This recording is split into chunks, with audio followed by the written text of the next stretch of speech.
wabarakatuh. Dosen penguji ujian kinerja PPG dalam jabatan gelombang 3 tahun 2022 yang saya hormati, perkenalkan, saya Mufridah, guru Al-Quran Hadis di MTS Dempo Darul Muttaqin, Desa Tanjung Menang, Kelurahan Praudipo, Kecamatan Dempo Selatan, Kota Pagar Alam, Provinsi Sumatera Selatan. Dan juga mahasiswa PPG dalam jabatan gelombang 3 tahun 2022. LPTK Universitas Islam Negeri Raden Patah Palembang. Dalam kesempatan ini, saya akan membuat video praktek pembelajaran Al-Quran Hadis dengan tema Terhapus Kesalahanku Karena Dia Maha Pengampun. Adapun subtema yang saya ambil adalah Sholat dan Sabar sebagai Penolong. Pembuatan video ini untuk memenuhi uji kinerja yang dilakukan pada jam 13.30 tanggal 12 Januari 2023 di kelas 7B MTS Dempo Darul Muttaqin. Berikut videonya.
Baiklah anak-anak sekalian, apa kabar hari ini?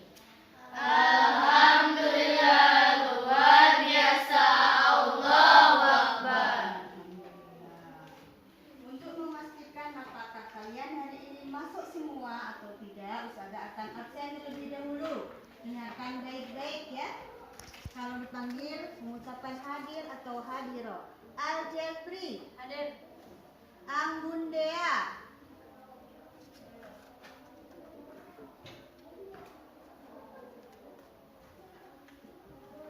Anggun Putri, Dela, Despi, Erza Hafiza Zahra, Fadila, Vinora, Imelia Natasha, Jiantri Nadia Putri, Kania, Kaila Az-Zahra, Leon Pratama, Marcel Muhammad.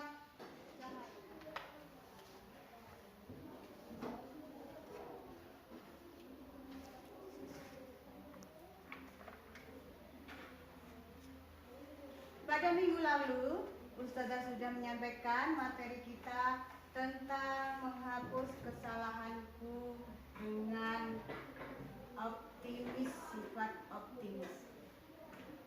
Tentu tahu dan tentu masih ingat bahwa sebesar apapun dosa yang dilakukan seseorang, maka jika dia bertaubat, Allah tetap akan mengampuninya. Itu menunjukkan bahwa Allah memiliki sifat rahmatnya mengalahkan dari amarahnya. Nah, anak-aanak sekalian, pada hari ini kita akan melanjutkan materi tersebut dengan subtemanya tentang sholat dan sabar. Kalian boleh mempersiapkan buku kalian, buku paket Al-Quran Hadis, halaman 81.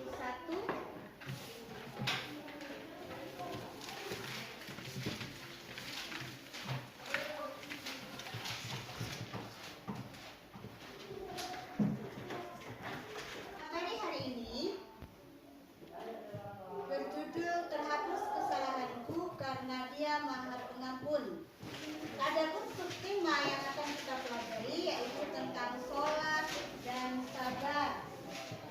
Sebelum saya menjelaskan materi tentang sholat dan sabar, Ustazah akan menyampaikan tujuan materi pembelajaran kita kali ini.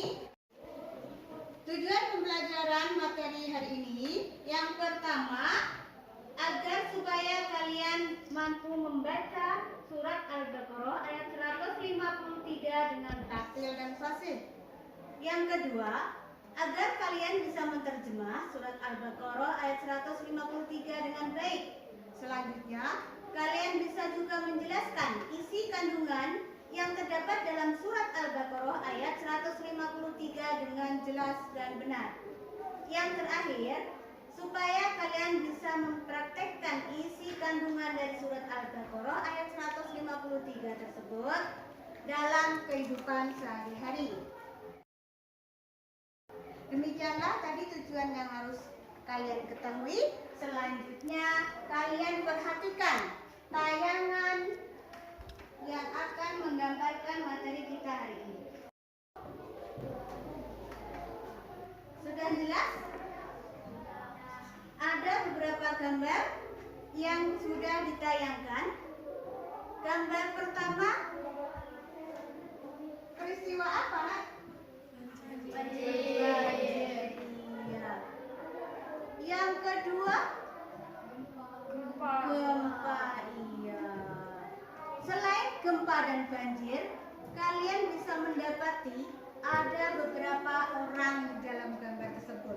Orang tersebut sedang mengerjakan apa? Sholat. Pintar sekali. Ya, itulah tujuan dari pelajaran kita hari ini. Dua gambar tersebut menggambarkan peristiwa seseorang yang sudah mengalami musibah, yaitu ditimpa banjir dan juga ditimpa gempa. Akan tetapi dalam kondisi tersebut, orang tersebut masih tetap melaksanakan sholat. Intinya, dalam situasi apapun kita harus tetap sholat supaya mendapatkan pertolongan dari Allah Subhanahu wa Ta'ala. Anak perhatikan surat Al-Baqarah ayat 153. Siapa yang membaca? Saya Oh iya, Lian, silakan membaca.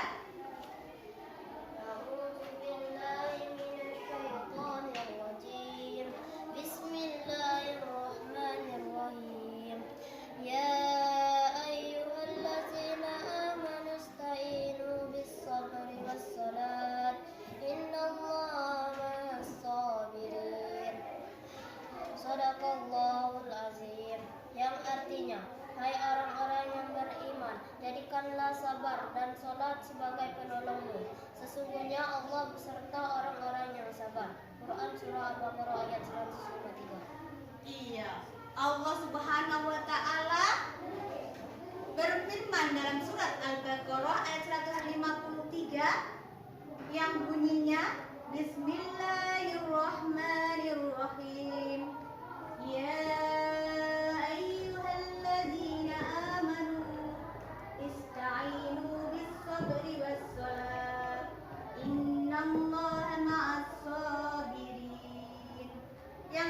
artinya, hai orang-orang yang beriman, jadikanlah sabar dan sholat sebagai penolongmu. Sesungguhnya Allah beserta orang-orang yang sabar. Menjelaskan bahwa apabila kita ditimpa musibah ataupun pada saat kita dalam kesulitan, hendaknya kita harus memohon kepada Allah supaya ditolong dengan cara apa? Dengan cara sholat. Dan juga kita harus bersabar menghadapi semua itu. Anggap semua itu sebagai ujian. Seperti kalian sekolah. Kalau kalian mau naik kelas, kalian harus menghadapi ujian.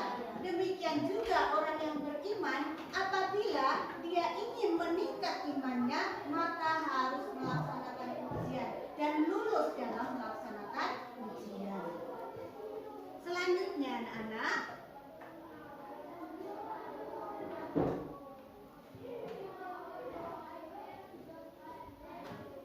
ada sebuah hadis yang juga menjelaskan tentang sabar.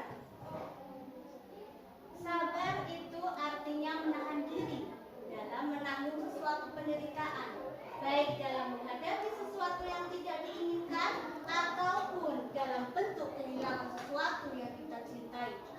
Pada akhir ayat Allah menyatakan bahwa sesungguhnya sholat itu benar-benar sulit kecuali bagi orang-orang yang hatinya khusyuk, yakni tunduk dan patuh kepada Rabb.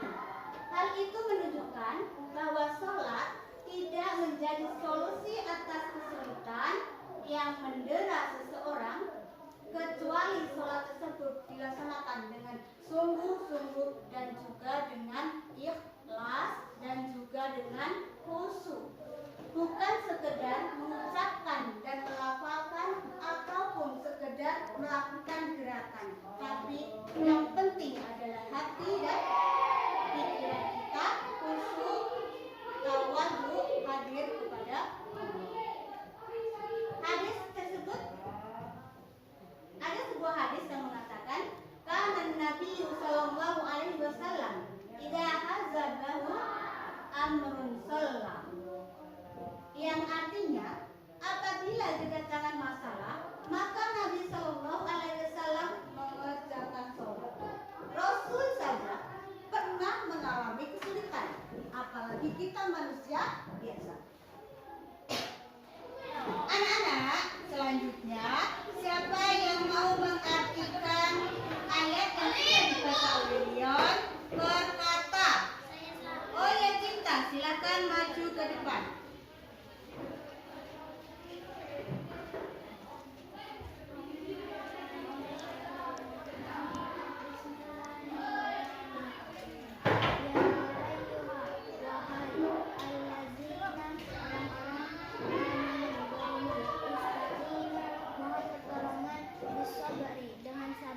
Wassalati dan salat, innallah, sungguhnya Allah ma'a bersama as-sabirin, orang-orang yang sabar. Iya, tepuk tangan Bu Cinta. Silakan kembali ke tempat duduk.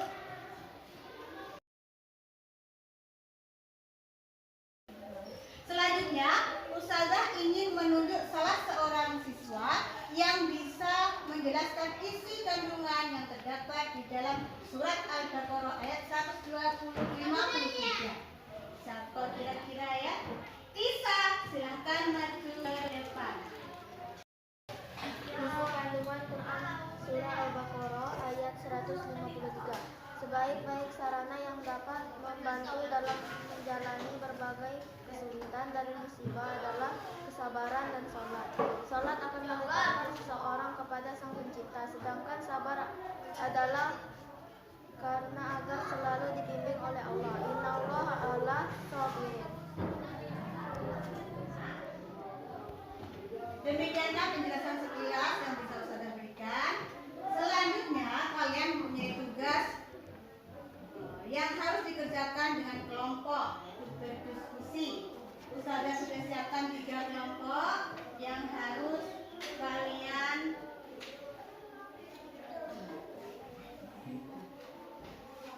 Ustazah sudah siapkan kalian menjadi 3 kelompok, yang mana masing-masing kelompok nanti harus mengerjakan tugas, yaitu mencari informasi yang pertama tentang sholat, yang kedua tentang sabar, yang ketiga tentang sholat dan sabar menjadi penolong. Selanjutnya nanti kita akan mengambil kesimpulan dari hasil diskusi tersebut.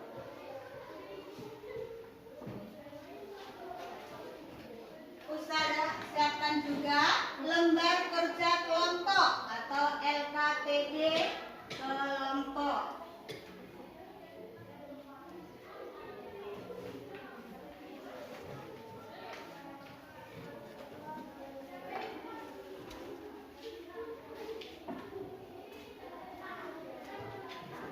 Sekarang silakan bergabung menurut kelompoknya masing-masing.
Bagi yang membutuhkan pencarian informasi dengan internet, Ustazah sudah siapkan HP, silakan kalian cari di HP.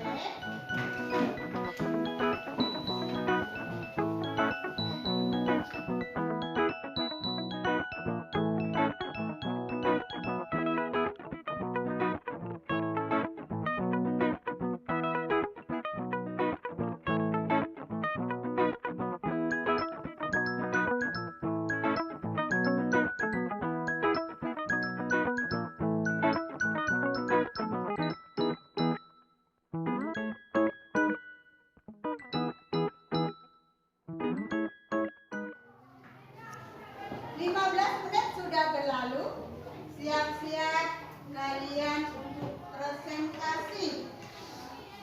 Ustazah urutkan saja menurut kelompok. Yang pertama berarti yang pertama harus duluan presentasi, cukup berdiri di tempat kelompoknya saja. Kelompok pertama.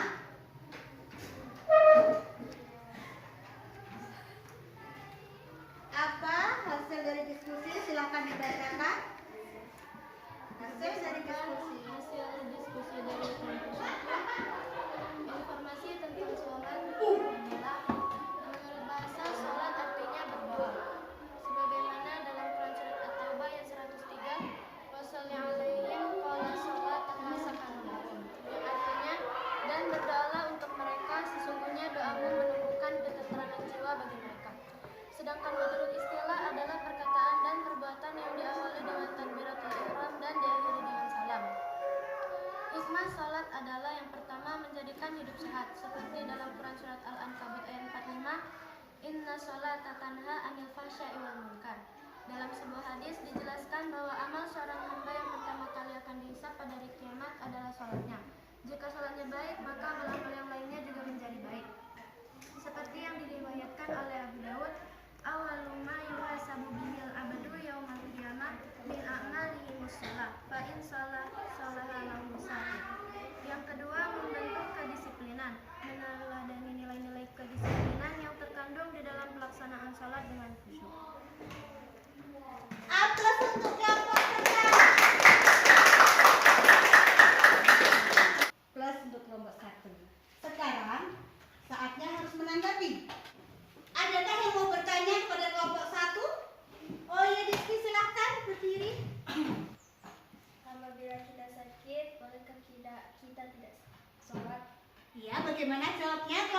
pertama ada sebuah pertanyaan. Apabila kita sakit, bolehkah kita tidak sholat? Tetap sholat. Iya, jawaban dari kelompok pertama, tetap sholat meskipun kita sakit. Itu tandanya sabar. Tepuk tangan lagi. Selanjutnya kelompok kedua, silahkan membacakan hasil diskusinya. Mencari informasi tentang sabar. Sabar artinya berani. Berani menghadapi kesulitan dan penderitaan. 3 macam sabar menurut Imam Al-Ghazali. 1. Sabar dalam menjalani ketaatan kepada Allah. Sholat 5 waktu terus dikerjakan tanpa rasa keluh kesah. Sesibuk apapun atau separah apapun penyakit yang diderita, selama akal masih berfungsi, sholat tetap dikerjakan. 2. Sabar menjauhi larangan. Tidak mabuk-mabuk minuman, tidak mencuri atau mengambil barang yang bukan miliknya. 3. Sabar menerima ujian dari Allah SWT. Hati harus qanaah. Yakinlah, ujian diberikan pada makhluk sesuai qadar kemampuan. Tidak mungkin Allah menguji hambanya melebihi batas keimanan. Iya, aplaus untuk kelompok 2. Sekarang sampai saatnya kelompok yang ketiga, silahkan membacakan presentasinya. Mencari informasi tentang salat dan sabar sebagai penolong. Qala Allah Ta'ala wasta'inu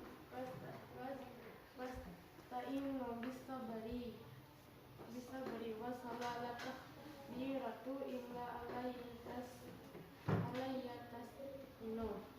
Allah berfirman yang artinya, dan mintalah pertolongan kepada Allah dengan sabar dan salat, dan sesungguhnya yang demikian itu sungguh berat bagi orang yang membaca Al-Quran. Surah Al-Baqarah ayat 46. Salat dapat mendekatkan diri kepada Allah Subhanahu wa Ta'ala, sedangkan sabar akan menolong dalam mengatasi setiap kesulitan. Iya, aplaus untuk kelompok 3. Siapa yang mau membacakan hasil kesimpulan dari diskusi kita kali ini? Oh iya, silahkan Rabil. Bacakan kesimpulan hasil diskusi kita. Kesimpulan dari materi tentang salat dan sabar sebagai penolongku adalah: 1. Salat yang khusyuk dan sabar bisa menjadi penolong seseorang untuk menggapai rahmat dan kasih sayang Allah. 2. Kesabaran merupakan kunci agar selalu ditemani dan dibimbing Allah. 3. Allah menjamin muslim yang salatnya khusyuk akan memiliki daya tahan untuk menghindari ucapan maupun perbuatan yang mengundang unsur kekejian dan dipastikan baik seluruh amal perbuatan lainnya semasa hidup di dunia. Iya, kita beri aplaus.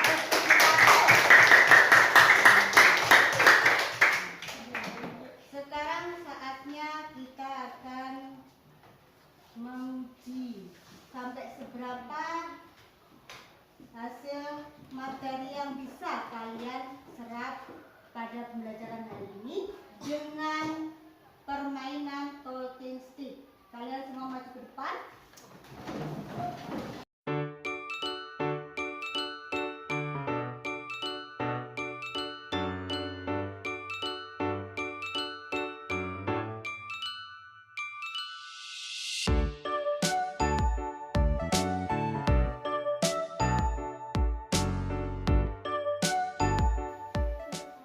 Peraturan permainan: apabila suara musik berhenti, siapa saja yang memegang stick ini harus menjawab pertanyaan yang Ustazah berikan. Jadi Ustazah akan memutar sebuah lagu. Pada saat lagu berhenti, siapa yang memegang stick ini harus menjawab pertanyaan. Mulai dari Vinora. Jangan dulu Vinora, musiknya dulu.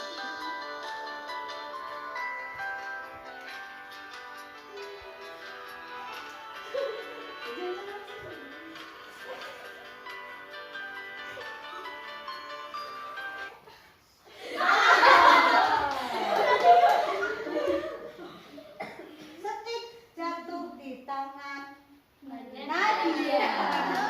Ustazah ada pertanyaan. Ketika Nadia menghadapi kesulitan dalam belajar, Sesuai dengan materi yang sudah kita pelajari hari ini, sikap apa yang diambil oleh Nadia? Apakah marah-marah? Apakah sabar? Apakah berdoa?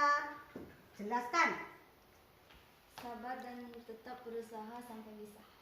Iya, tetap berusaha sampai bisa, jangan berputus asa. Ayo. Ketik lagi.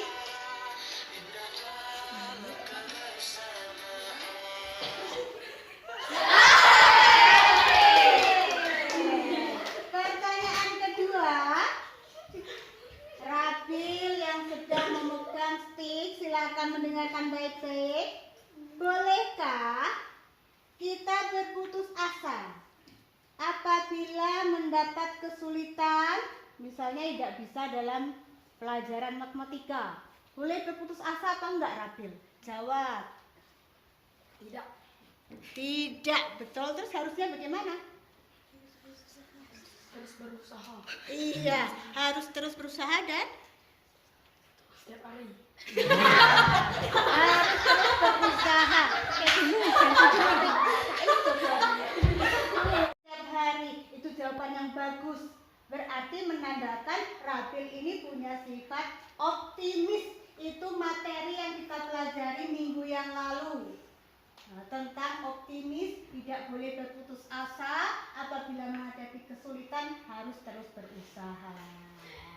Sudah selesai refleksi, tepuk tangan untuk semuanya.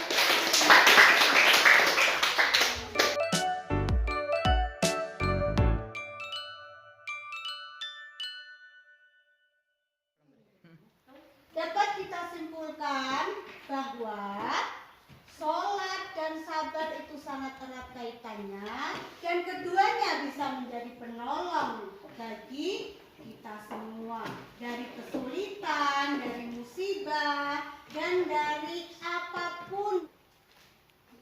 Yang terakhir, Ustazah memberikan tugas pada kalian, lembar RKPD Mandiri. Ini sudah ada di buku kalian masing-masing, halaman 94. Silakan kalian kerjakan. Sebelum mengerjakan, rapikan dulu tempat duduknya seperti semula, karena ini tugas mandiri.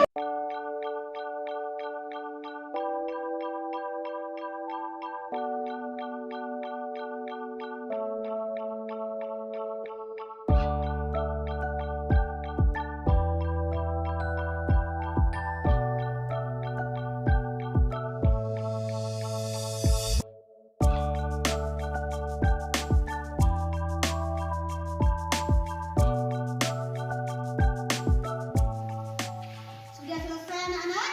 Sudah. Kalau sudah selesai, tugasnya boleh dikumpulkan di meja Ustazah.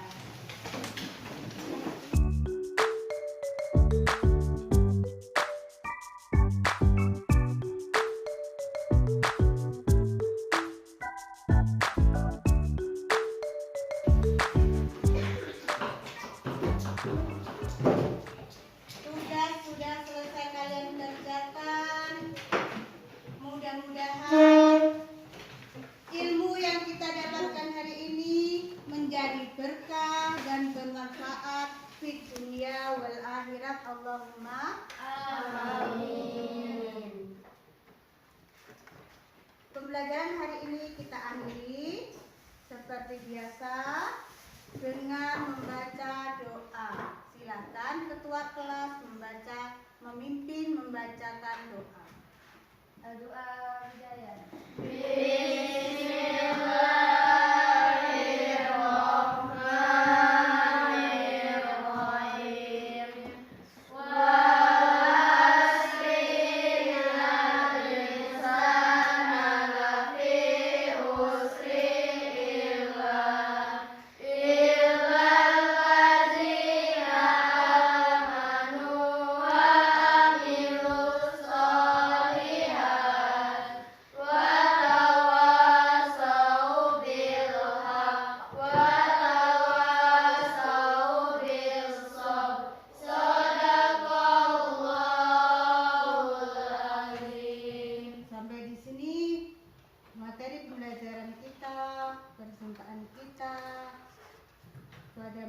yang akan datang Ustazah akan menyampaikan tentang syukur. Yakfi bihadza darsuna hadzal yaum. Akhirul kalam. Wassalamualaikum warahmatullahi wabarakatuh.